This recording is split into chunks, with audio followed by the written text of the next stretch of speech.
Hi there, this is CG Park. In this video, we continue from the previous one, showcasing a time-lapse of creating Rei Ayanami in Blender. In this part, we'll focus on modeling the face and hair, as well as texturing. If you haven't seen the first part yet, I highly recommend checking it out. Let's get started.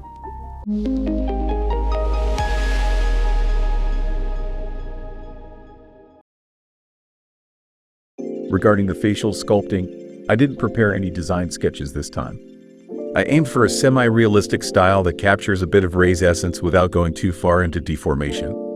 The basic shapes were adjusted in ZBrush, while finer details were refined using Character Creator 4.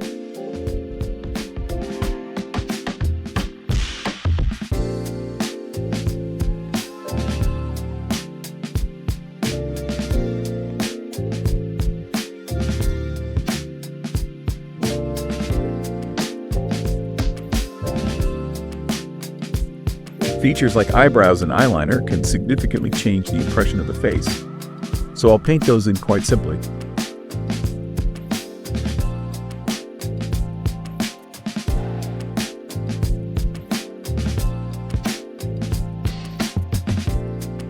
For those who haven't used Character Creator before, I'd like to show you how I make adjustments. It allows for intuitive sculpting changes as well as precise numerical edits for each part. Being able to see the final image while making interactive adjustments is incredibly efficient. Additionally, you can modify the proportions, including the outfit, which is fantastic. Now I'll create a rough model for the hair, but if you find this part unnecessary, you can skip it. Personally, I always make this to use as a reference for volume.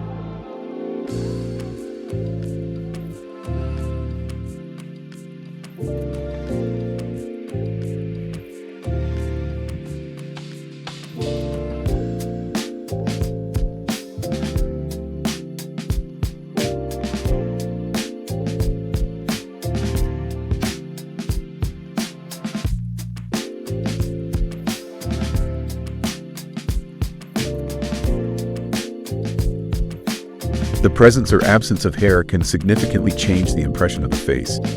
It's said that hair can influence the overall impression of a face by about 40 to 50%. Therefore, it's better to focus on facial sculpting once the hair is somewhat developed, rather than trying to perfect the face without any hair.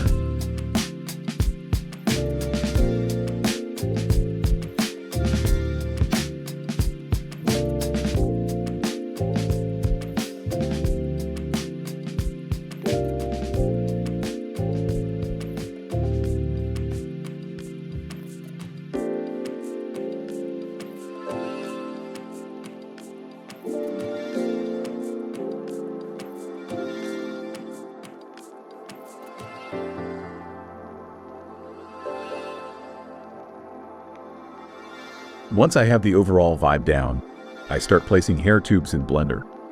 This time, I use Bezier curves without any particular reason, but I personally think it's easier to create them with NURBS curves.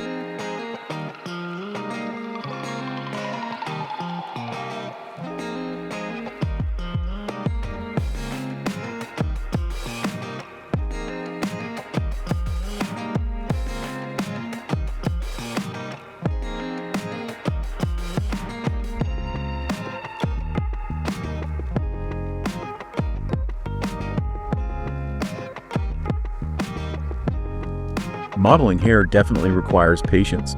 However, the sense of achievement you feel when it's finished makes it worthwhile.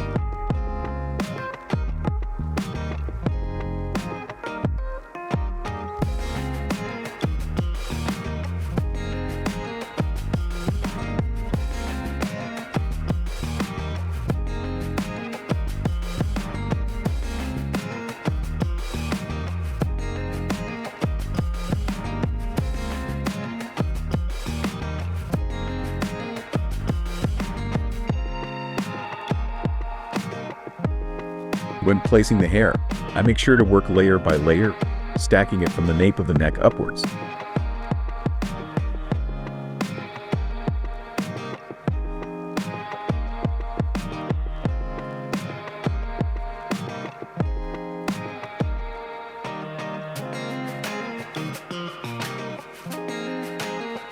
I prepared 4 different cross sections for the tubes to create a sense of randomness.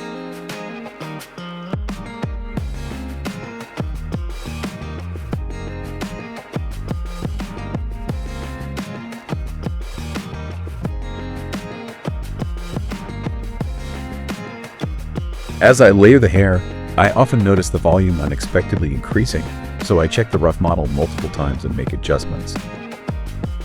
Next, I move on to modeling hair accessories. This was a nice change of pace from working on the hair.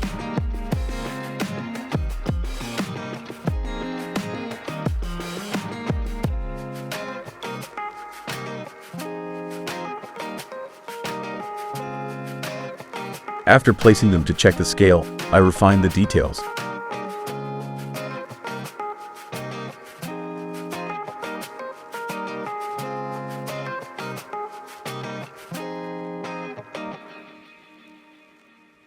I then add fine strands of hair and make final adjustments.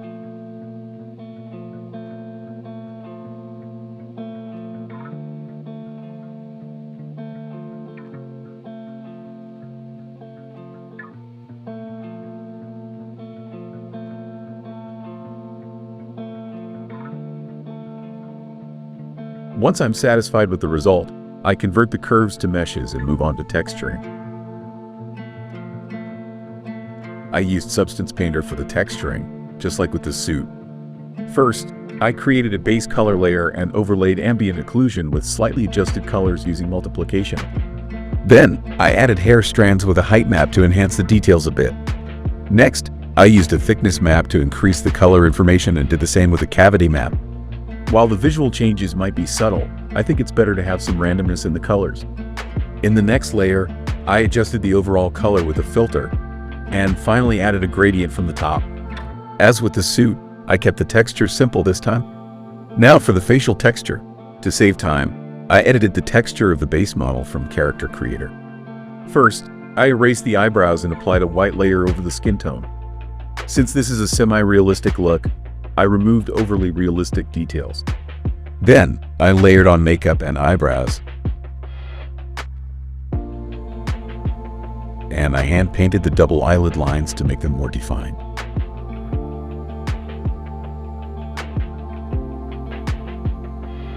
And that's it. This turned into quite a long video. So thank you for watching until the end. If you found this video helpful, please consider subscribing and giving it a thumbs up. I hope to see you in the next video. Goodbye.